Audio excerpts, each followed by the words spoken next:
చూస్ country delight, live better. ఇప్పుడే country delight app ని download చేసుకోండి. సరదాగా ఆడుకోవాల్సిన ఆ చిన్నారి 12 సంవత్సరాలుగా నరకయాతన అనుభవిస్తుంది. నాన్న, నా తోటి వారు అందరూ ఆడుకుంటున్నారు, నా పరిస్థితి ఇలా ఉంది ఏంటి అని అడిగితే వాళ్ళ తల్లిదండ్రుల గుండె బరువెక్కిపోతుంది.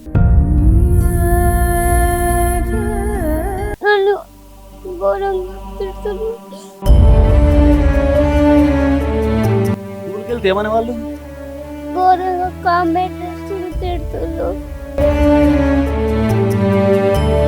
స్కూల్కి వెళ్తలేవా?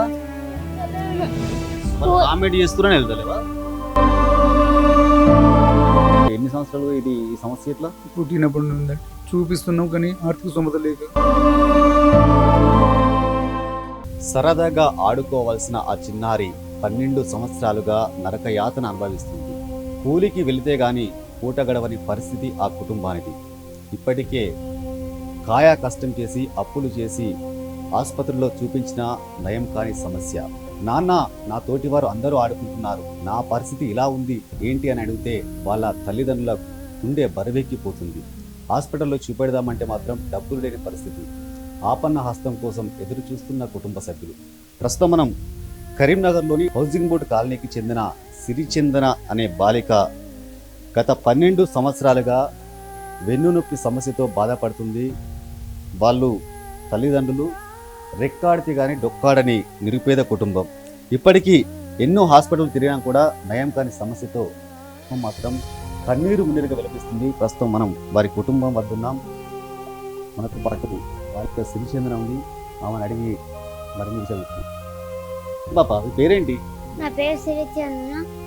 అందరూ చూసి నవ్వుతులు, ఏడ్పిస్తులు, నాతం కాదు అని తిడుతులు. కానీ సోమతి చేయడానికి కూడా ఉన్నని సేవిస్తులు. కానీ నన్ను ఘోరంగా తిడుతులు.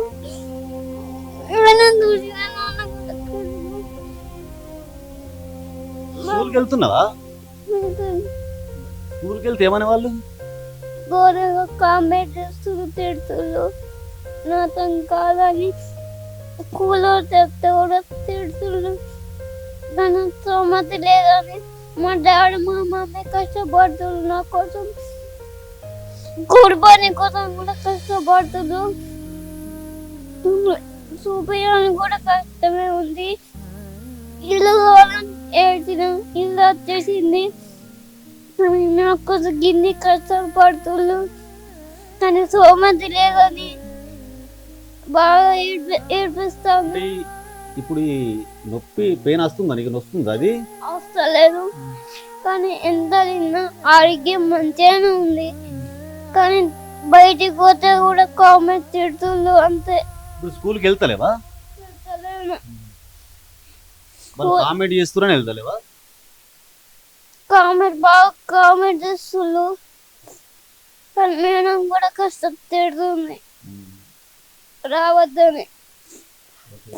చూసారు కదా, మొత్తానికైతే ఆ బాలిక గత 12 సంవత్సరాలుగా ఈ వెన్నునొప్పి సమస్యతో బాధపడుతుంది. అయితే స్కూల్కి వెళ్తే తోటి స్నేహితులు హేళన చేస్తున్నారు, కామెంట్ చేస్తున్నారు. నీ ఏంది, నీ నడుము ఏంది అట్లా ఉంది, నీ సమస్య నీకు ఇట్లా ఉందని కామెంట్ చేయడంతో స్కూల్ కూడా వెళ్ళడం లేదని ఆమె కన్నీరు మున్నీరుగా వినిపిస్తుంది. వాళ్ళ కుటుంబ సభ్యులను చూస్తే ఎవరికి కూడా జాలి వేయని పరిస్థితి లేదంటే అతిశక్తి కాదు. ఎందుకంటే ఆమె చూస్తున్నాం కదా, 1 సంవత్సరం కాదు 2 సంవత్సరాలు 12 సంవత్సరాలుగా ఆ యొక్క నయం కాని వ్యాధితో ఎన్ని హాస్పిటల్ తిరిగినా కూడా నయం కాని వ్యాధితో బాధపడుతుంది. అయితే ఆపరేషన్ చేయిద్దామంటే మాత్రం చేతిలో చిల్లిగా అవ్వలేదు. వాళ్ళ కుటుంబం ఇప్పుడు ఏ దేవుడు రాసిన తలరాత అని మాత్రం వాళ్ళు నెత్తి పట్టుకున్న పరిస్థితి కనబడుతుంది. వాళ్ళ తల్లిదండ్రులు ఉన్నారు. చెప్పండి మేడం, అసలు ఏంది మీ పాప 12 సంవత్సరాల నుంచి ఇలా ఉంది కదా, డాక్టర్ల దగ్గరికి పోతే ఏమంటున్నారు? అసలు ఆ సమస్యకు ఏమైనా పరిష్కారం ఉందంటున్నారా? మీ కుటుంబ పరిస్థితి ఏంటి అసలు? మేము చేసుకుంటే బ్రతికే వాళ్ళము, మా దగ్గర రూపాయి పైసా లేదు. హాస్పిటల్ చుట్టూ తిరుగుతున్నాము, ఖర్చు అవుతున్నాయి. చేస్తామంటున్నారు, ఎవరైనా మనీ అడుగుతున్నారు. మా దగ్గర పెట్టుకున్నంత స్తోమత లేదు. నా భర్త కూలి పని చేసుకుంటే ఇప్పుడు తీసుకొస్తే తినాలి, లేకపోతే కడుపు ఉపాసం పండాలి. నా పాప ఇట్లున్నది, నాకు కూడా గుండె కరిగిపోతుంది. తెల్లారితే ప్రొద్దుతే లేచి ఏడుచుకుంటూ కూర్చుంటున్నా. కానీ ఏం మాట్లాడాలో నాకు అర్థం కావడం లేదు. నాకు మాట ఎవరిని దయదలిచి ఎవరన్నా నాకు సహాయం చేయగలరని కోరుకుంటున్నాను. అంటే మీ పాప ఇప్పుడు మామూలుగా వాళ్ళ తోటి పిల్లలు చూసినప్పుడల్లా మీతోనే ఏమైనా మాట్లాడుతుందా? ఏం లేదు, కాసేపు ఆలోచించుకుంటూ ఉంటుంది పాప. ఏమైందంటే ఏం లేదంటది. కాసేపు సెల్ ఇస్తే ఆడుకుంటుంది, టీవీ పెడితే చూస్తుంది. ఏమైంది మమ్మీ అంటే ఏం లేదు మమ్మీ ఏం లేదు అంటది. నాకేం చెప్పదు, ఆలోచించి ఏడుస్తుంది, బాగా ఆలోచిస్తుంది. అంటే ఇప్పటి వరకు ఎన్ని లక్షల రూపాయలు ఖర్చు చేసారు ఆ హాస్పిటల్ గురించి? 3-4 లక్షల దాకా అయినాయి. ఇప్పుడు డాక్టర్లు ఇంకెంత కావాలంటున్నారు? 5-6 లక్షల దాకా కావాలంటున్నారు. సో చూసారు కదా, మొత్తానికైతే సిరిచందన అనే బాలిక మాత్రం ఆ సమస్యతో బాధపడుతుంది. ఇప్పటికే దాదాపు 4 నుండి 5 లక్షల రూపాయలు హాస్పిటల్ కోసం ఖర్చు చేశాము, కానీ ఇప్పుడు వాళ్ళ దగ్గర ఆర్థిక స్తోమత కూడా లేదు. అయితే వాళ్ళ తోటి ఏజ్ గ్రూప్ వాళ్ళు మాత్రం బయట ఆడుకుంటుంటే మాత్రం వాళ్ళని చూసిన ప్రతిసారి ఈమె ఒక్కటిసారి సైలెంట్గా అయిపోయి ఇంట్లో కూర్చోవడంతో వీళ్ళ కుటుంబ సభ్యులు అంటే వీళ్ళ తల్లిదండ్రులు మాత్రం కన్నీరు మున్నీరుగా వినిపిస్తున్నారు. అసలు ఏమైంది అడిగితే కూడా ఏం చెప్పలేకపోతుందని కూడా చెప్తున్నారు. వాళ్ళ ఫాదర్ ఉన్నారు, అతనితో కూడా మాట్లాడదాం. చెప్పండి స్వామి, అసలు ఏంది ఇన్ని సంవత్సరాలుగా తిరుగుతున్నారు కదా, మీ పాప మనోవేదన గురవుతుంది, మీ పాప మీతోనే మనం చెప్పుకునేదా? నా పాప నాతో ఏం చెప్పదు, కానీ వాళ్ళ అమ్మకు చెబుతుంది. వాళ్ళ నాది ఏంటంటే పుట్టినప్పటి నుండి పాప ఇలాగే ఉంది స్వామి. పుట్టినాక ఇప్పుడు ఆల్రెడీ తిరుపతికి ఒకసారి వెళ్ళినా. తిరుపతికి వెళ్తే ఆ డాక్టర్ దగ్గర ఫ్రీ అని అక్కడికి వెళ్ళాను. అది కూడా ట్రైన్ బస్ చార్జెస్ అప్పు చేసుకుని వెళ్ళాను. అక్కడికి వెళ్ళిన టెస్టులు అన్నీ అయిపోయినాయి. తీరే టైంకి వచ్చినాక డాక్టర్ ఏమేం చేసిందంటే వాళ్ళు స్టాఫ్ అందరూ ఈ డాక్టర్ ఇక్కడికి రావట్లేదు అని చెప్పి వెళ్ళిపోయారు. మళ్ళీ ఏం చేయాలి, ఎక్కడికి వెళ్ళాలి అమ్మ అని చెప్పి అడుగుతారు. హైదరాబాద్కి చెప్పారు. మళ్ళీ ఇక్కడ చిల్మడోకి వెళ్ళాం. చిల్మడోకి వెళ్తే కూడా అక్కడ వాళ్ళు ఏమన్నారంటే ఇంకా టెస్ట్లు చేయించారు. టెస్ట్లు చేస్తే 250 రూపాయలు అప్పుడు ఫీజు. దాన్ని చేయించినాక ఈ వాళ్ళు కూడా ఏమన్నట్టు ఇక్కడ డాక్టర్ లేరు, ఇక్కడ హైదరాబాద్ వెళ్ళాలి అన్నారు. తర్వాత అంతమంది వేరే ప్రతినిధుల దగ్గరికి వెళ్తే మేమేం చేయాలి అని చెప్పి అన్నారు. వాళ్ళు కూడా ఏం పట్టించుకోలేదు. అలాగే అక్కడ అప్పుడు ఇక్కడ అప్పు చేసుకొని వాళ్ళు 3-4 లక్షలు పెట్టి హాస్పిటల్లో చూపెట్టినాక ఏమన్నారంటే ఇంకా కావాలి స్వామి, ఇంకా 5-6 లక్షలు దాకా అవుతాయి అని చెప్పి చెప్పాను.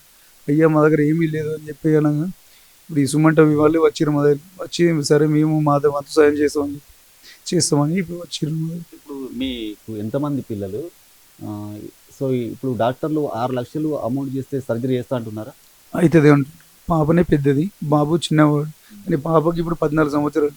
పాపను చూస్తుంటే ఇంకా భయం అవుతుంది, ఎందుకంటే ఆడపిల్ల కాబట్టి. ఇంకా ఏమీ లేదు, అట్లా చూస్తున్న కొద్దీ భయం అవుతుంది. ఇంకా ఇప్పుడు మీరు ఆపన్న హస్తం కోసం ఎదురు చూస్తున్నారు? అవునండి, ఇప్పుడు వాళ్ళ గురించి చూస్తున్నాం. ఎన్ని సంవత్సరాలు ఇది ఈ సమస్య ఎట్లా? పుట్టినప్పటి నుండి చూపిస్తున్నాం, కానీ ఆర్థిక స్తోమత లేక చేస్తుంటే. పాప ఎప్పుడైనా బాధపడుతూ ఒంటరిగా కూర్చుంటుందా? ఉంటుంది, తను ఆలోచిస్తుంది. ఏమైందమ్మా అడగని వాళ్ళ మమ్మీకి చెప్తుంది, నాకు చెప్పదు. ఎందుకంటే నేను బాధపడతాను, నేను ఏడుస్తాను.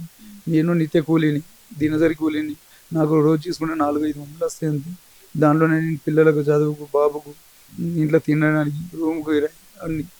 సో ఇది చూసారు కదా, మొత్తానికైతే పరిస్థితి వీళ్ళది రెక్కాడితే కానీ డొక్కాడని నిరుపేద కుటుంబం. వీళ్ళ తండ్రి హమాలి కూలి పని చేస్తున్నాడు. వచ్చిన పైసలతో కుటుంబం గడవడం మాత్రమే అంతంత కష్టంగా మారింది. ఏ దేవుడు రాసిన తలరాత్రం మాత్రం మా జీవితం ఇలా ఉంది మాత్రం అని కుటుంబ సభ్యులు మాత్రం కన్నీరు మున్నీరుగా వినిపిస్తున్నారు. ఎవరైనా ఆపన్న హస్తం చేస్తే వాళ్ళ కూతురికి శస్త్రచికిత్స చేసి మామూలు వ్యక్తులలాగే వాళ్ళ కూతురు కూడా బయట తిరగాలని కోరిక ఉంది. ఎవరైనా ఆపన్న దాతలు మాత్రం మీకు ఒక కింద PhonePe number, Google pay number display present చేస్తాము. మీరు ఎవరైనా దాతలు మాత్రం ఆ నెంబర్కు ఫోన్పే, గూగుల్ పే చేస్తే మాత్రం ఆ యొక్క శస్త్రచికిత్సకు ఉపయోగపడుతుందని కూడా వాళ్ళ తల్లిదండ్రులు కోరుతున్న పరిస్థితి నెలకొంది. ఇప్పటికైనా ఎవరైనా ఆపన్న హస్తం చేసేవాళ్ళు మాత్రం ఈ యొక్క బాలికను చూసైనా దాతలు ముందుకు వచ్చి ఈమె శస్త్రచికిత్సకు కావాల్సిన డబ్బులు సమకూర్చాలని కూడా వాళ్ళు కోరుకుంటున్నారు. మాకు డబ్బులు ఏమి చేతికి ఇవ్వకుండా మంచిదే. మాకు పాపకు సిజరీన్ ఆపరేషన్ చేయించి బయటికి తీసుకొస్తే చాలు. ఈ ప్రతినిధులైనా ఎవరైనా చాలు, మాకు అమౌంట్ వద్దు, పాపకు ఆపరేషన్ చేస్తే చాలు. అది కోరుకుంటున్నాం ప్రతినిధులకైనా. కావాలని నేను కోరుకుంటున్నాను. అందరూ మంచి కోరుకుంటున్నాను. నమస్కారం. సో చూసారు కదా, బాలిక మాటలు వింటుంటే కన్నీరు ఆగడం లేదు.